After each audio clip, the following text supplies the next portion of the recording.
저는 오늘 저 1호 법안을 발의했습니다. 수용자 진술 조작 논란 원천 방지법입니다. 조국혁신당 최빙선 4호 법안이기도 합니다. 지난 4월 세상을 떠들썩하게 만든 수원지검 술자리 진술 조작 의혹 사건을 기억하실 것입니다. 저는 당시 당선인 신분이었습니다.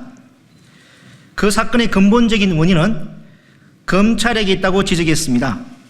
법적 근거도 없이 수용자를 검사실로 출석토록 하여 조사하는 게 문제입니다. 그리고 제도 개선을 약속했습니다. 오늘 그 약속을 지킵니다. 검찰이 수용자를 검사실로 불러 조사하는 게 왜 문제냐, 이렇게 생각하시는 분도 계실 것입니다. 아주 잘못된 일입니다. 우선 법적 근거 없이 행해지는 일입니다. 검찰의 잘못된 자기들 편의에만 맞춘 관행입니다. 수용자 인권 침해는 물론 진술 회유 논란 등을 불러일으킵니다. 결과적으로 사법 불신을 초래합니다. 정부도 그 사실을 잘 알고 있습니다. 2020년 법무부 법무검찰개혁위원회는 그리고 지난해 국가인권위원회는 이 관행을 바로잡을 것을 권고했습니다. 검찰은 콧방귀도 안 낍니다. 특권을 포기하겠습니까? 얼마나 편하겠습니까? 자신들은 손가락 하나 까딱하지도 않고 수감 중인 사람을 불러서 마음대로 조사할 수 있으니 말입니다.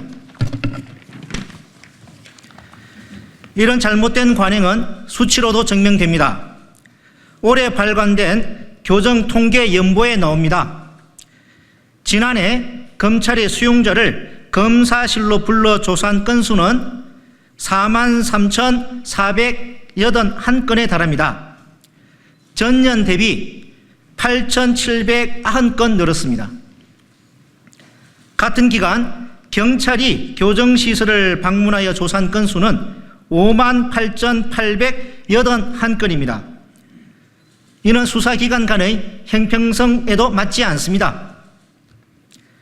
부담은 고스란히 교정공무원에 증가됩니다.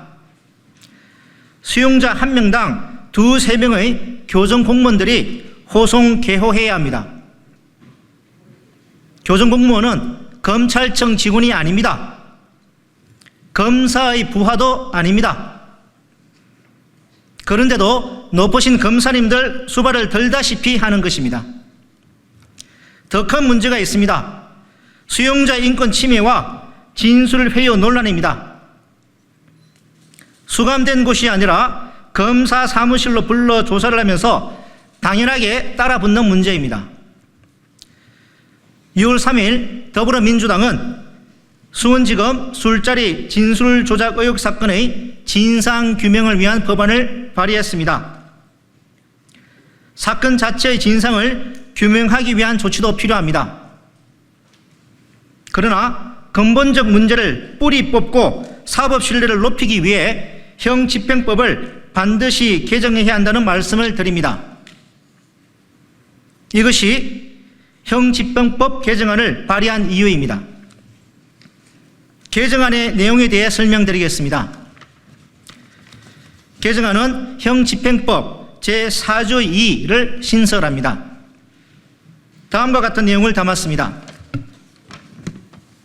첫 번째, 수사기관이 수용자에 대한 조사를 하고자 하는 경우에는 교정시설을 방문하여 조사하거나 원격 화상 조사를 하도록 했습니다. 법적 근거 없는 출석 조사를 건절하는 것입니다. 두 번째, 수사기관이 조사할 때는 수용자가 반대하지 않는 한 영상 녹화를 하도록 했습니다. 진술 조작 논란을 원천적으로 차단하기 위한 또 하나의 장치입니다. 세 번째, 예외적으로 수용자가 수사기관에 출석하여 조사받을 경우 수용자가 수사기관에 인치된 후에는 수사기관이 수용자를 호송 개호하도록 했습니다. 검찰 등 수사기관의 업무를 교도관에게 부당하게 전가할 수 없도록 하여 교정공무원이 본연의 교정, 교화 업무에 충실할 수 있게 하는 것입니다. 네 번째, 수사기관이 교정시설 방문 조사를 할 때에는 교도관이 참관하는 것을 요구하지 못하도록 했습니다. 수용자 인권 침해 상황 등을 방지하기 위함입니다. 인권위 조사에 따르면 독일은 대부분의 수사를 경찰이 담당하면서 구치소 방문 조사를 합니다. 프랑스는 사법경찰이 호송 업무 전반을 담당합니다. 일본도 원칙적으로 수사기관이 교정시설 방문 조사를 합니다. 검찰이 직접 수사하는 경우 검찰 수사관이 호송을 담당합니다. 영국도 수사기관의 교정시설 방문 조사를 원칙으로 합니다.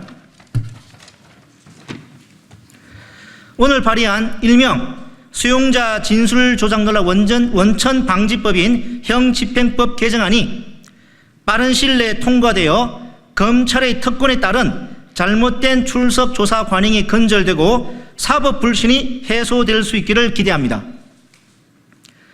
법전의 한 작은 조항의 변화일 수 있으나 검사의 호통에 주눅들어야 하는 많은 국민들에게는 인권의 큰 신장이 될 것입니다.